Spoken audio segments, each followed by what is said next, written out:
class 7 কৰি চাওঁ আহা 6.2 আমি 6.2 বিষয়ে জানিবলৈ হলে আমি এইকেইটা উত্তৰটো জানিব লাগিব এইকেইটা আমি উত্তৰটো জানিব লাগিব উহম ত্ৰিভুজ বা সমবাহু ত্ৰিভুজৰ পৰিসীমা ইকুৱেল টু 3 ইনটু এটা বাহুৰ দৈৰ্ঘ্য উহম চতুৰ্ভুজ বা বৰ্গৰ পৰিসীমা ইকুৱেল টু এটা বৰ্গৰ বাহুৰ দৈৰ্ঘ্য উহম পঞ্চভুজৰ পৰিসীমা ইকুৱেল টু 5 ইনটু এটা বাহুৰ দৈৰ্ঘ্য হ'ব আমি এইকেইটা উত্তৰটো জানিব লাগিব উহম বহুভুজ পৰিসীমা ইকুৱেল টু বাহুৰ সংখ্যা ইনটু এটা বাহুৰ দৈৰ্ঘ্য হ'ব Question number 1 9 cm বাহু বিশিষ্ট সমবাহু ত্ৰিভুজৰ এটা পৰিসীমা নিৰ্ণয় কৰা আমি কেনেকৈ নিৰ্ণয় কৰিম চাওঁ Question number 1 ৰ সমাধান আমি জানো যে এটা সমবাহু ত্ৰিভুজৰ তিনিটা বাহুৰ দিশ সমান হ'ব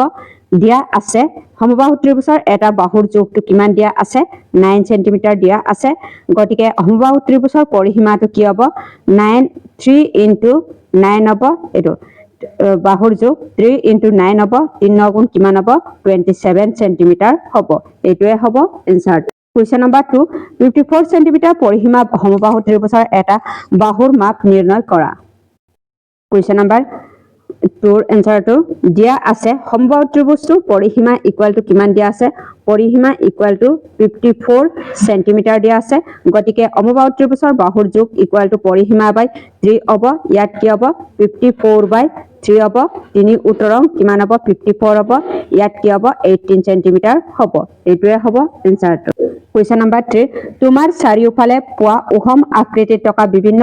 বস্তুৰ পৰিসীমা নিৰ্ণয় কৰা এইটো Question number 3 টো 3 সমাধান আমাৰ চাৰিওফালে দেখা পোৱা কিছুমান উহম আকৃতিৰ বস্তু যেনে ওৱান বৰ্গ আকৃতি কেৰম বৰ্ডৰ দৰা হ'ল ইয়াৰ বাহু কিমান হ'ব ইয়াৰ বাহু ইকুৱেল টু 17 cm দিয়া আছে গতিকে পৰিসীমা হ'ব পৰিসীমাটো কি হ'ব 4 into 17 হ'ব এই দুইটাটো পূৰণ কৰিলে কিমান হ'ব 7 গুণ 28 280 cm হ'ব 2 ওহম হৰভুজ আকৃতি ঘড়ী বা টেবুলটো ইয়াৰ এটা বাহুৰ যোগটো কিমান দিয়া আছে 6 cm হ'ব এতিহাব পৰিসীমা ইকুৱেল টু কিমান হ'ব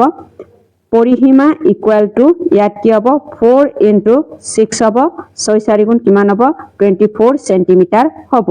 এটোৱে হ'ব 6.2 প্ৰশ্নৰ উত্তৰটো